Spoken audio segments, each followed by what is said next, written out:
Alright, hello again. So, we're back with another video on the high armors. This is more of a short insights after 4 months of experiencing high armor plus on the global side. And I would like to have simply put it, it's new insights and maybe a few things to add. I don't know how much I'll be able to add, I'm just making this on the fly to be honest. But anyway, the first thing I want to talk about with, 4 months of High Armor Plus is that, in my previous video I made a heavy bias towards the Brilliance passive because it's more poised towards like attacker types, which is what you're looking for in a blue armor. But after a lot of testing with a lot of resonance passives, I would like to say that they have better use overall, since in most cases, the support that you're carrying with the Resonance passive will usually be slotted into multiple parties, as opposed to like one attacker having a blue armor, and then you have to figure out how to mix and match his allies in. TLDR of it is like, supports are easier to put in parties, so blue armoring them is a lot better than I gave it credit for in my first overview of the blue armors. So next is the purpose of the Resonance ally is to bring the HP damage up as high as possible. So in an ideal setting, the 1-3 or the HP limit plus passive is the better one. It's your probably best pick, but the thing about that is you have to consider the character before the blue armor. So yeah, it still comes down to how good the character is in action. Third thing I'd like to point out is that I still stand by my whole argument that Brilliance is still a good investment if you see yourself taking that damage dealer for a long time.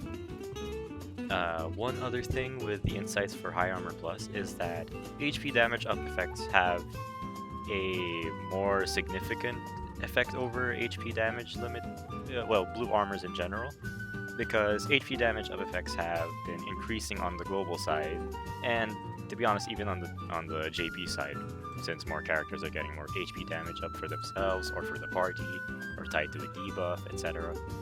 And those synergize well with the blue armors because, for example, if a character has a low ceiling for reaching on their maximum brave, just for hypothetical reasons, that the character just like caps at like 54k brave.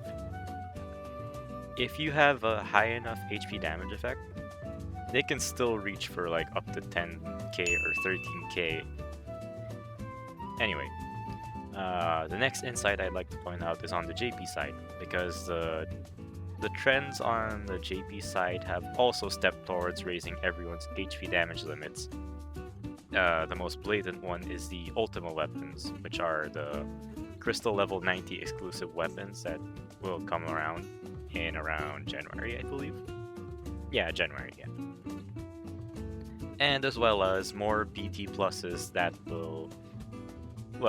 BT plus hasn't arrived on the global side yet, but we're practically like a week away from that. And most, if not all BT pluses, but a lot of the BT pluses that are coming out on JP have been raising parties' HP damage limits extensively. Okay, so now I'm going to show you the main body of the video, which is an overview of all the types, which is why I made this video in the first place, because a good portion of the existing roster already has their high armors. I've been corrected thrice over, I believe. I initially thought there were only 5 people that didn't have theirs on, but the reality is there's like 8 of them. That's still a small amount considering how big the roster in this game is, but anyway. So if you look at the... Okay, so here's the picture of everyone. So if you notice, the few changes that I've done are that I manually cropped each and every one of these like squares of characters from the JP version of the game I play, and I arranged them by their series. So yeah, that was a weak weekend afternoon for me to just arrange them all. But anyway, so let's get right to it. Starting with, again, the attackers. And yeah, same as before, they still have the Brilliance passive for everyone because that's the design of the characters. But I would like to note that there's been a high influx of characters with the dual limit or the 2-2 limit increase, which, like personal testing for me, it seems to be the best balance for your standard attacker as compared to the 3-1s who are still those that like have the ability to rapidly deal HP damage to more than most characters. So like counter attackers, follow-up attackers, people that have like I don't know how many HP dumps on their kit. Anyway. And lastly, 1-3 has only one new addition, which is understandably so because the JP route of increasing HP limit ups is highly catered to people with as high an HP limit as possible. So they want to minimize the new units from entering too high level of damage output to like distance themselves from the rest of the cast. But for some odd reason, on the other hand, they just put Strago back into like meme town and have him deal multiple HP attacks and have the higher HP cap limit compared to most. So for all you blue Strago stands out there, it's a good day for you when he arrives on the C90. Okay, so next up is the Tactics Keystone. Still my favorite armor type, to be honest, since their HP limits are on par with attackers, if they're on the Brilliance side, I mean. And in general, the same logic applies to them. Like the attackers, 3-1 deals a lot of multiple HP attacks, like notable recent one is the Emperor, who oh boy. He looks insane just from doing like 2 HP dumps per trap each time now. Anyway, so yeah, pretty much the same. Not too many characters were added here. But for the ones that were, they were predominantly from the 3-1s, like Laguna, Emperor. Okay. So next up is the Support Keystone. So it took me a literal 2 months after making the Blue Armor video to realize that they give the highest possible party HP limit over everyone else. Because they at max value they give an extra 5,000 HP limit up. So yeah, it's minimal, but it doesn't really matter. So anyway, the only notable things I can remember here are, yeah, a lot of the Final Fantasy IX cast got placed into the Support 1-3 Resonance, which is really good. And oh yeah, Leon got some new friends to join him. Amusingly themed friend because Varian is able to join the party with him in the Support Brilliance team. And the most recent one is Lice, who got hers just a few weeks ago. Probably even just a week ago, actually. Anyway, next is Unity. So Unity is the polar opposite of the Support Keystone, and it offers the highest Brave limit increase for the party.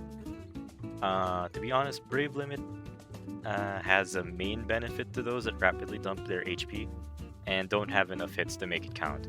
So what comes to mind is, well, Prompto feels like a glaring example with his EX, or Noctis with his new BT effect because it double dumps once he's on his Crystal level 90 and his BT plus is in play.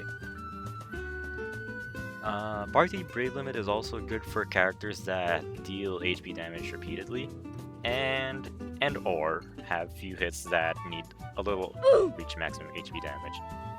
So current one that I can think of that we have on global is Gladio, because I don't know, it's my personal experience with him. He needs some higher Brave hits or HP damage up to just maximize his blue armor to full extent. And for the future ones, I don't know, in that same vein, I suppose Auron. I played with Auron on JP. He also has a few hits onto his kit, and he wouldn't mind it, but like I said, HP damage up will still benefit them better overall. So yeah, I don't know, Unity like got done dirty in this one because their effect just got supplanted by everyone else who could get blue armor. And lastly is Encouragement Armor. So yeah, lots of new additions, primarily on the 1-3 category, which fits the encouragements like design because these characters will be batterying the party to full on everything they do. So that's pretty much it. I don't have much else to say. Well, I mean on the blue armors we have currently. But okay, that's all we have. I just wanted to share like the new list. I also made a post on it on Reddit if anyone just wants to look at the pictures themselves, which is probably the main reason the video keeps being viewed. Anyway, so hope you enjoyed, and leave a comment on your experiences with the blue armors so far on global side, or even on JP side actually. I'd prefer like having both sides of players like put their input for it. Thanks for watching, and see you around. Bye!